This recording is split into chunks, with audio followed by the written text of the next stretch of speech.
Welcome back to my channel. My name is VassaOlga. In today's video, we're going to be talking about human tested or like human testing in general in beauty industry. Not only beauty, but in other industries as well.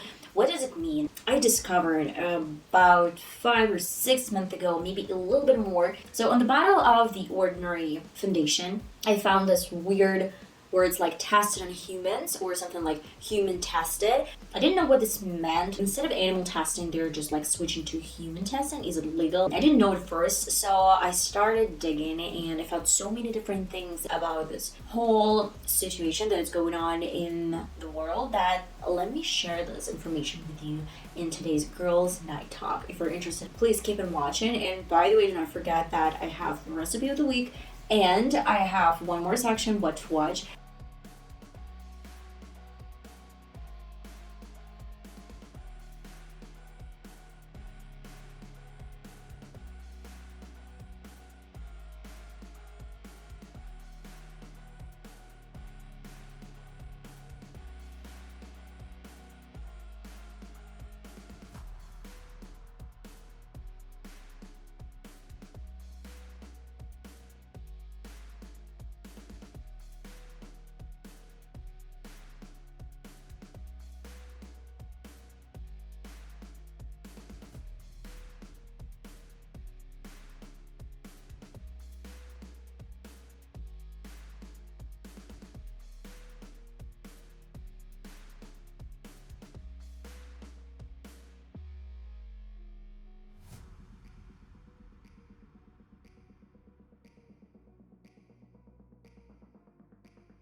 Oh, I'm obsessed with this makeup look. So pretty, by the way. You can check out this makeup look as well. But let's get back to my human tested topic. So should we be afraid of this term, human tested, or is it completely normal?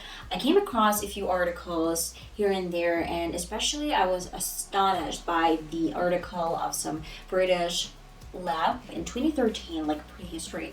In 2013, UN banned any animal test, and that's why company had to figure things out how to test their products on someone else. And I guess if it's not animal testing, then it's like human testing. But of course, no one is actually killing people. No one is actually testing products over people.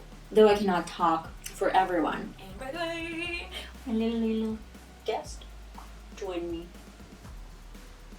That's weird. Usually she bites, but okay. Then a lot of companies, they had to choose from other options. And some labs, they started developing some new products. They buy skin, like some dead skin, or probably not dead, but skin from different hospitals. And usually in these clinics, they have some agreement with patients that they allow to take some of their skin after some surgeries, and if they don't really need this, if they don't really feel attached, or if some probably like parents or I don't know friends and relatives, they can agree to give some skin of people who died and they want to donate this organs like body organs to some other people, then this is going to be an option.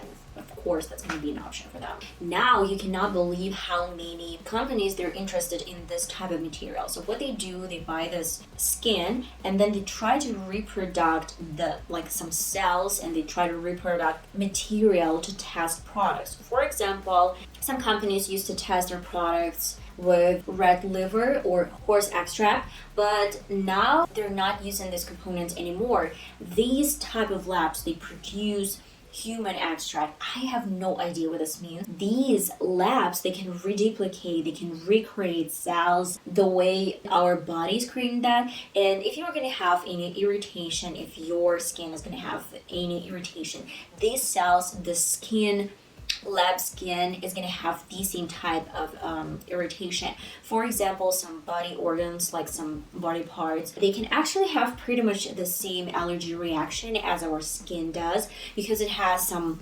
surface that contain certain parts. They actually will react to some products, and that's why people do not have to kill animals, or they do not have to make someone suffer to test their products, because the cells, I hope, do not feel anything. Probably they don't want to feel anything. Unfortunately, not every single country is following this UN law about human testing and animal testing, especially animal testing. The United States, they do not have, as far as I know, they do not have the law that restricts companies to use animals for testing, and especially some countries, but like they do not have this law to restrict it, but they're not saying that it's okay for companies to test it. Especially if human society is now shifting to a little bit different mindset where people do not accept products that were tested on animals. Let me do this way. I guess that's much better because the lighting is not coming through the space. Okay,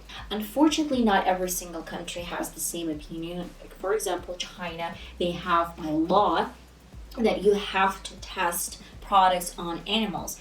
The difference is that sometimes I do not understand if you can find a little bit different way where no one is hurt, where no one is actually has to suffer from any sort of experiments, then why would some country deliberately try to require something by law to make animals to suffer? That's why Estee Lauder is not a cruelty-free company, because sometimes they have to test their products on animals because they sell their products in China and some other countries. They have the same regulations. I'm not sure if they do this in the United States, or I guess Estee Lauder cannot test their products on animals in the United Nations. Not in the United Nations, of course, like in Europe. In some parts of Europe especially. That's why I have no idea. What about Morphe? Morphe, they manufacture the products in China, so if it's required by law, should they test their products on animals? Though it says it's cruelty free, I guess they shouldn't, because they're not selling these products in China. They're getting these products back to the United States, and then they're selling. That's why it has to be cruelty free. Another company from the United States, if I'm mistaken, weekly they sell around 2 whole adult bodies, the skin of 2 whole adult bodies. And of course they do pretty much the same routine. They buy some skin and then they try to reduplicate. I do not know about the UK lab, but I do know that MedTech company or MedTech lab, they try to create a different type of cells. So it doesn't look as if you just have the full track of skin, of human skin. No, it doesn't look like that. It doesn't look like normal skin. I'd say it looks like in small boxes, plastic boxes, red and pink jello consistency, and then these companies, they can try to experiment with the cells and they try to see if it's harmful or not. What is so interesting about particularly this company is that, for example, there's some companies that they're selling 10 lotions, lotions to protect human skin from burning. This company is going to create cells specifically to test if there are going to be any burns, if there are going to be any problems, irritations, as well to protect our skin from sun. They're just going to use some components that are needed for this lotion, like 10 protection, like sunscreen protection lotions. If you need some lipstick, they're going to create some cells that are on human mouth. All this skin cells, they're delivered under 39 degrees in really cold trunk until it's delivered to the companies. This company divide all this skin into different cells. Like, for example, different type of sex, for different type of age, and for different type of race. which is great because you understand that this company is really serious and it's not only about animals, because of course you get animals, but they all of them have, of course, different race, like absolutely different. They have absolutely different age, not compared to people. The gradation of all the cells is tremendous because they can get access to any type of cell they need to test, and it's going to be much better product if they test it for fair complexion and age like 15 or 30 instead of like red with the age of 4 and I guess they all have the same complexion. I don't know, maybe they have different type of coloring. I think that's a great option for us to be more safe. And The Ordinary, I do not know if they have this policy. Do they actually test their products by these regulations with this human cells from some labs? Because it says human tested. I guess it's like human cells tested, but I'm not sure. I guess that is it for now. We're moving to my last on this section, what to watch. Okay, I gave this as a suggestion in my previous video, but it was cut off the video. That's why I'm going to talk about this today. I really love funny and nice comedies. That's why my suggestion is The Confession of a Shopaholic, for mistaking the name of the film. And it's so funny, it's so wit at the same time. I guess this film is representing the whole society nowadays. We get so much stuff online and shopping. We have access to all this products and we spend enormous amount of money to buy some stuff we don't even need. It's just staying somewhere and just like in dust, and we don't really care about that. That's why, in my opinion, sometimes we just have to get rid of the stuff, get rid of some old products and try to utilize them, try to spend less money, less time on buying things that we don't really need, and start thinking a little bit more about nature and the impact these products can cause on nature. Because when we throw these products away, sometimes they end up in oceans and seas and forests, and there are not that much people who volunteer and clean the space to declutter this. That's why, yeah, that's it, guys. I love you so much. I know it's been a while since my previous girls' night talk. I don't know, something just stopped me. I just needed some break. I just needed some time to myself and devote this time to myself. I hope you really like this video. I love you guys, and I'm gonna see you next time.